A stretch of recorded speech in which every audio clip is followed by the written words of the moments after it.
فیاض صاحب آپ کیا سمجھتے ہیں؟ ڈیل کی باتیں بھی ہو رہی تھی، ڈیل یا ڈھیل مل پائے گی؟ اس کے علاوہ کورٹ نے منع کیا تھا دونوں جانب بات کرنے کے لیے، حکومت اور پی ٹی آئی. تو پہلے پی ٹی آئی نے کر دی میڈیا ٹاک، پھر حکومت نے بھی کر دی. حساب تو برابر ہو گیا یہاں پر. توہین عدالت کے مرتکب کون ہوگا؟ وہ اس پہ میں بعد میں آتا ہوں. اس ساری سینیریو میں سب سے امپورٹنٹ چیز جو ہے نا مہرین، وہ ہے کہ وزیر داخلہ کو فریق نہ بنانا گیا. یہی سب سے بڑی پریشانی کی بات ہے. گورنمنٹ کو سوچنا چاہیے اس پہ کہ یہ کیوں ہوا، کیسے ہوا، کب ہوا. یہ بڑا امپورٹنٹ ہے. اس کے بعد بات ہو رہی ہے توہین عدالت کی. توہین عدالت فیصلہ پسند نہیں تھا گورنمنٹ کو. چیف کمشنر وہ بگی والی سرکار جو ہے ان سے آپ نے کروا دیا، ہو گیا ٹھیک ہے کہ جی وہ نظر ثانی کی دائر کر دی. لیکن آپ کو فیصلے پہ عمل درآمد کرنا تھا، آپ نے نہیں کیا.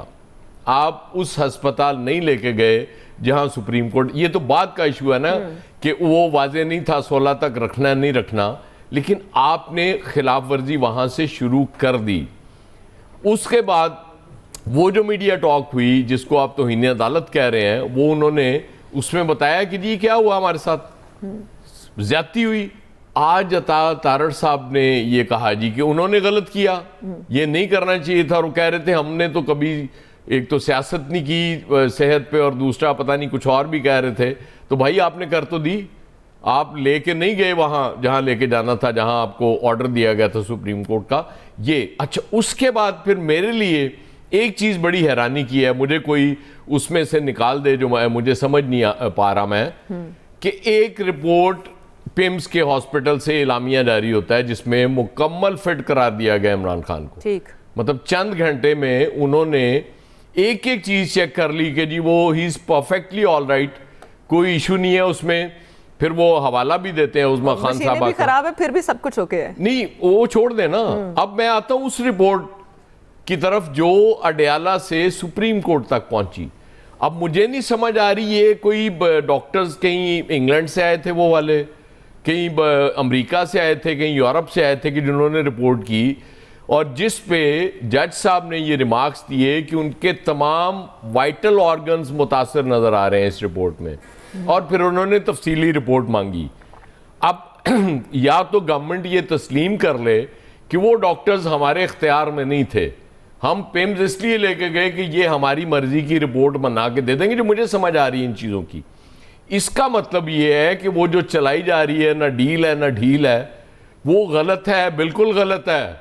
یہ چیزیں مجھے تو بہت آگے پہنچی بھی نظر آ رہی ہیں، کیونکہ یہی ہم اس وقت دیکھ رہے تھے جب نواز شریف صاحب کی بیماری کے حوالے سے وہ چیزیں شروع ہوئی تھیں، اور اس کے بعد ان کو پھر ہاسپٹل منتقل کیا گیا، پھر جاتی عمرہ، اور اس کے بعد پھر ان کو باہر لے جانے کی اجازت. وہی اطہر من اللہ صاحب، انہوں نے اس وقت کہا تھا نا کہ کیا آپ لوگ گارنٹی دیتے ہیں کہ ان کو کچھ نہیں ہوگا، ان کی جان کو خطرہ نہیں ہوگا.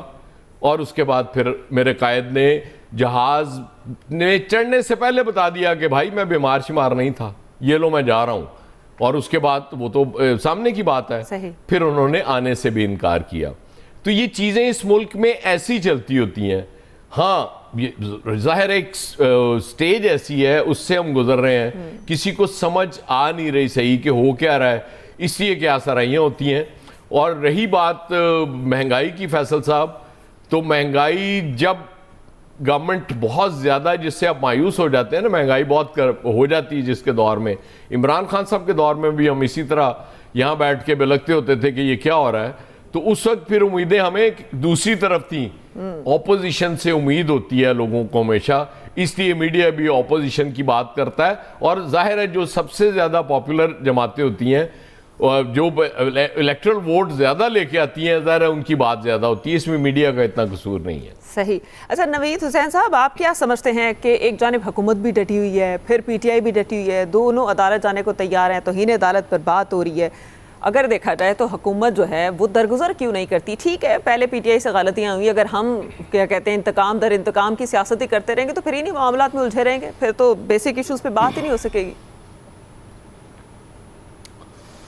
اچھا دیکھیں مہرین، ایک بات جو کہی گئی، میں تھوڑا سا ذکر اس کا کرتا چلوں کہ مہنگائی جو ہے وہ سب سے بڑا مسئلہ ہے. دیکھیں ایک ملک میں، جس ملک میں جمہوری ادارے نہ ہوں، جس